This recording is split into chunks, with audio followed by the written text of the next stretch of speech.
ক্ষতিপূৰণ বিচাৰি দেৰগাঁও থানাত আটাচাৰ এজাহাৰ দাখিল। বানৰ বিভীষিকাৰ মাজতে দেৰগাঁও ৰঙামাটি চাহ বাগিচাৰ অধীনত এটা দহ সময়ত পৰি কৰুণ মৃত্যু ঘটিছিল বৰ্ষা হাজাৰ নামৰ এগৰাকী 13 বছৰীয়া কিশোৰী। লগতে তেওঁক বচাবলৈ এই 10 সময়টোত জাপ দিছিল অনামিকা ৰবি দাস নামৰ অন্য এগৰাকী কিশোৰী। ক্ষতিপূৰণৰ ক্ষেত্ৰত বাগান কৰ্তৃপক্ষই কোনো গুৰুত্ব নিদিয়াৰ অভিযোগ উত্থাপিত হৈছে। অতি দুখেৰে আৰু দুৰ্ভাগ্যজনকভাৱে ক'ব বিচাৰোঁ যে যোৱা ইংৰাজী 27/7/2024 তাৰিখে আমাৰ খুমটাই ৰাজচক্ৰৰ অন্তৰ্গত ৰঙামাটি চাহ বাগিচাৰ নিবাসী প্ৰবীণ হাজামৰ কন্যা প্ৰখা হাজাম, বয়স 14 বছৰ, অষ্টম মানৰ ছাত্ৰী, আৰু একে গাঁৱৰ নিবাসী কুকিল ৰবি দাসৰ কন্যা অনামিকা ৰবি দাসৰ বয়স 16 বছৰ, সপ্তম মানৰ ছাত্ৰী।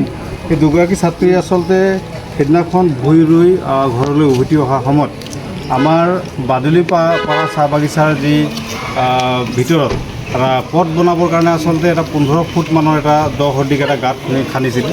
আৰু সেই পুখুৰীতে আচলতে ছাত্ৰীগৰাকী পৰি আচলতে মৃত্যুমুখত পৰিব লগা হ'ল। আৰু এগৰাকী ছাত্ৰী চিকিৎসাধীন অৱস্থাত হৈ বৰ্তমান ঘৰত আছে, কিন্তু বৰ্তমান তেখেতৰ স্বাস্থ্য ইমান ভাল নহয়।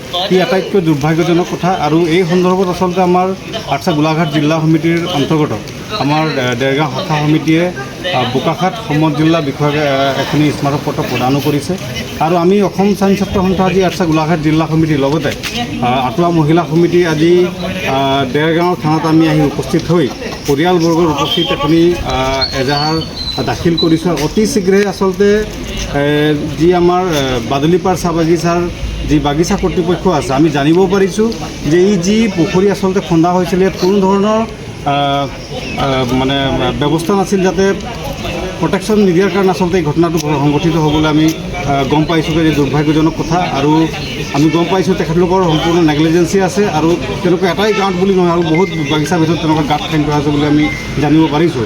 গতিকে আমি দেৰগাঁও যি আমাৰ থানা আছে, আৰক্ষী বিষয়াগৰাকীক আমি এটা দাবী জনাব বিচাৰিছোঁ, অতি শীঘ্ৰে এই বাগিচা কৰ্তৃপক্ষৰ যিগৰাকী পৰিচালক আছে তেখেতক কৰায়ত্ব কৰি দৃষ্টান্তমূলক শাস্তি প্ৰদান কৰিবৰ কাৰণে আমি দাবী উত্থাপন কৰিছোঁ। লগতে যিগৰাকী ছাত্ৰী আচলতে ফুলকমলীয়া ছাত্ৰীগৰাকী আজি সেই পানীত পৰি মৃত্যুমুখত পৰিব লগা হ'ল, এই ছাত্ৰীগৰাকীৰ এককালীন ক্ষতিপূৰণ হিচাপে 10 লাখ টকা প্ৰদান কৰিবৰ কাৰণে আমি দাবী উত্থাপন কৰিছোঁ। লগতে যিগৰাকী ছাত্ৰী আছিলে, এই ছাত্ৰীগৰাকী চিকিৎসাধীন বৰ্তমান ঘৰত অৱস্থাত বেয়া অৱস্থাত পৰি আছে, তেখেতৰ যাতে আৰু উন্নত চিকিৎসা কৰিব পৰা যায় তাৰ কাৰণে এটা সুব্যৱস্থা কৰিবৰ কাৰণে আমি অসম স্বাধীন ছাত্ৰ সন্থা আঠছা গোলাঘাট জিলা সমিতিৰ হৈ দাবী উপস্থাপন কৰিছোঁ। দেৰগাঁৱৰ পৰা সত্যজিৎ হাজৰিকাৰ ৰিপৰ্ট, প্ৰাতঃ টাইম ডিজিটেল। শদিয়াৰ পৰা ধুবুৰীলৈ, বৰাকৰ পৰা ব্ৰহ্মপুত্ৰলৈ সকলোৰে মাজত চিনাকি এটা নাম প্ৰাতঃ টাইম।